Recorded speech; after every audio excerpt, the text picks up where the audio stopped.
Welcome, everybody. This is Christian from Sterling Night Gamers, and I hope everyone is safe and sound and socially distancing and teleworking if possible. And I just wanted to do a little bit of an update about this Star Wars Armada Clone Wars ship announcements. We've been wondering when exactly this would come out and how exactly it would look. And this is really good news, and I'm really interested, and I like how they're doing it. The original starter pack for Star Wars Armada that came out ages ago was a pack that had the Victory Star Destroyer, a Nebulon B frigate, and a Corvette. So it gave you one of each ship that was out at that time, and even before Wave 1 came out, you essentially needed to buy like 2 kits of vessels in order to really have any kind of competitive play, or lots of the Wave 1s was just like the same ships.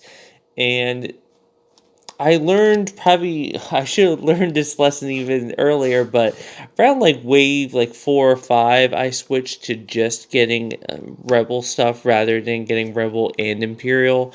It's hard to keep competitive lists because you usually need multiples of things in order to have it be truly competitive. Rarely are you going to use just 2 A-Wings or one CR90. I started buying just Rebel stuff because, one, I like being the good guys, and two, I kind of like their gameplay a little bit better. By doing it this way is if you want to play the Republic or if you want to play the Separatist straight from the beginning, you can focus on just those ships. I'm not 100% sure which one I'll want.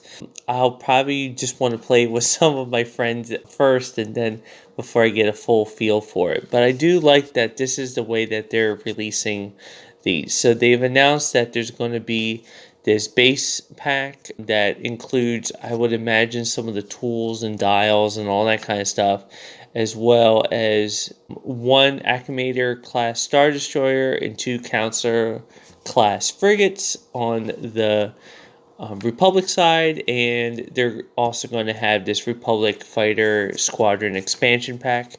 I'm not certain if the base pack is going to have any squadrons as well. I really hope they throw in at least some, probably Y-Wings, maybe ARC 170s.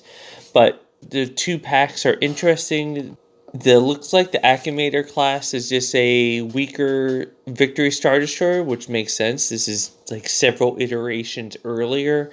Has 2 red die and 2 black die, which is actually more powerful than what I was expecting at that price point of only 66 points.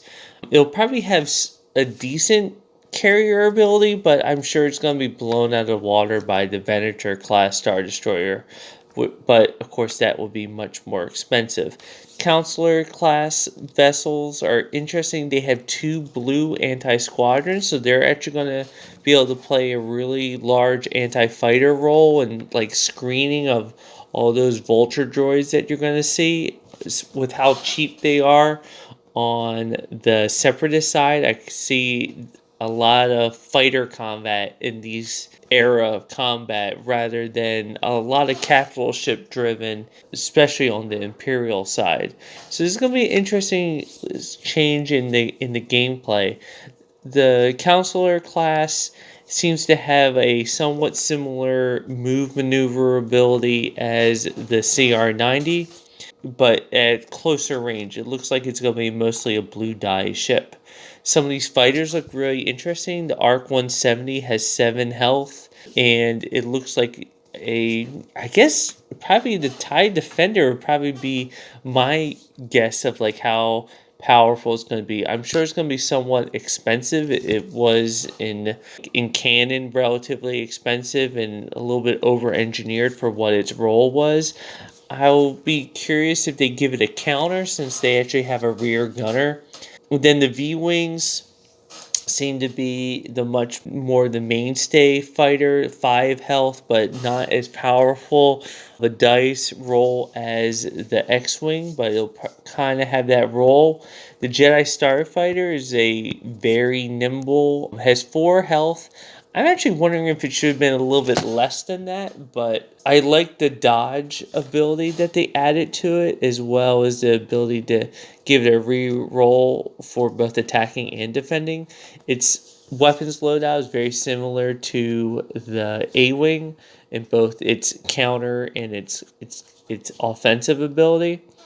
And then, of course, the Y-Wings. Y-Wings are 6 health, and they'll probably have a similar weapons loadout, but I suspect that they're probably going to keep the counter for the Y-Wing in this version and maybe make it slightly more expensive than the Rebel version of the Y-Wing. On the Separatist side, they have the Techno Union vessels as well as the frigate that is seen in the Clone Wars / Episode 3. The frigate has very similar weapons loadout to the assault frigate on the New Republic side, so 3 red dice off of a very large wide arc. If they are capable of having gunnery teams, that is going to be a very useful upgrade for them. The Techno Union small class vessels are interesting. It's a very similar weapons loadout to the CR90, but they're only speed 2. So I could see these being something that you just put on the edge, keep it on a slow speed, and just have it be a long range shot. It's kind of how a lot of people play the Nebulon B, where you just use it as a long range sniper, but they're pretty fragile. It looks like their hull is only 2, but they do have some decent front shields. Kind of a slower, probably cheaper version of the Nebulon B.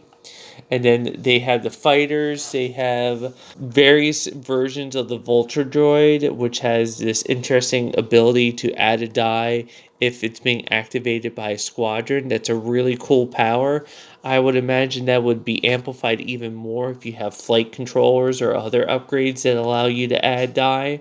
Between the Vulture Droids, the Tri-Droids, and some of the bomber class, it definitely looks interesting, and a lot of cheap fighters that will be able to swarm the Republic. It's going to be interesting playing also these factions against the existing ones. I'm not 100% sure if they'll do that in competitive play right away, if they'll separate the eras, but I'm sure there'll be plenty of people that will have, Republic versus the Empire, or have the Rebels versus the Separatists, and so on. So it's going to be interesting how these fleets add up. Some of these upgrades look particularly interesting. The munitions resupply seems like a really great way to have a flotilla class vessel or a smaller frigate just build up a lot of weapons and use them up on other ones, as well as the reactive gunnery.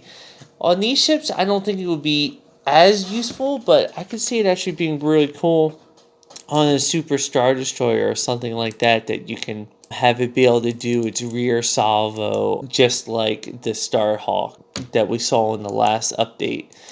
Along with all these Clone Wars vessels, if people who just want to play the Clone Wars are just new to the game or just haven't bought every single expansion, they're going to also release a deck of all the upgrade cards that have come out. And not only are they're going to be all the upgrade cards, but they're going to be reprints and adjust them based off of the recent FAQs.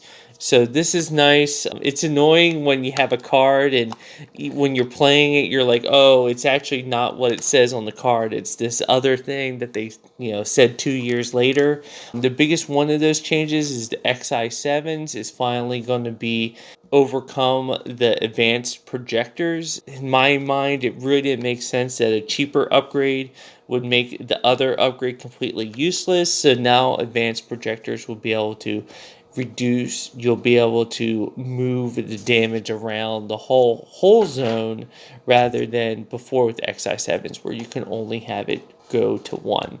So overall, these look really exciting. I'm not exactly sure when I'm going to be playing regularly.